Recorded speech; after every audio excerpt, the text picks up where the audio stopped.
wami sengamula mazwe ngalo maskandi wami sengamula mazwe.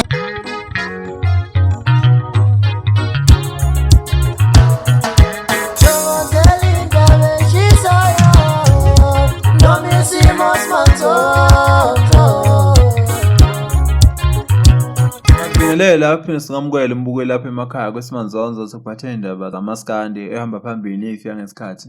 Ngaphambi kokuthi isimoshe isikhathi ake sihlale kuzwa kihloko ngophathelezana nezoqala zokuthi uKhuzani useyinxusa lomkhiqizo ovusa induku. Umemezelile uKhuzani emva kokuthi esilindisile kusukela ngeviki elendlule lapho besho khona ukuthi khona noma umkhiqizo sezoba yinxusa khona. Ubese kuveza ngomsombululo ntambama ukuthi useyinxusa la ka-Obvious Brand.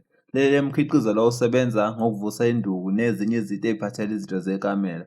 Wasecela amabhinca ukuthi awamxhase athenge lo mkhiqizo lo ukuze kube khona naye akutholayo. Ubese ebonga ngamabhinca njengoba esemxhasile yonke le ndawo. Washo ukuthi uma ukuthi amabhinca bengamxhasanga ngaba akekho kule ndawo le. Sokhumbuleka ukuthi uKhuzani akaqala ukuba yinxusa njengoba ekwaba yinxusa kumkhakazo obizwa ukuthi Show Me Your Number ezokusoka. Waphinde futhi eseyinxusa la kaJonathan Dee kwezokugqoka neminye-ke imikhankaso eminingi. Siyambongela uKhuzani ngokuthi akwazi ukuthola leli thuba leliyingqayizivele.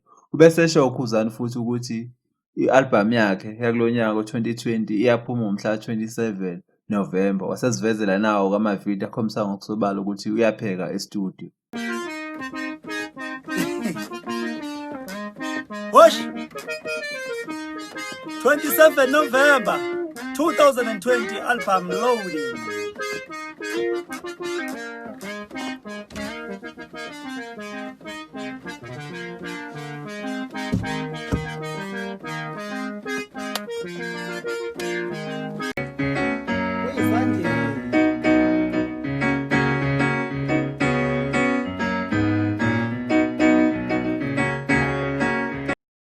Sengihlala kuze kwey'ndaba zokugcina ney'ngekho mnandi ezokuthi umzukulu noNjoko babandakanye engozini yemoto ehlanganisa imoto yabo ne-ambulensi.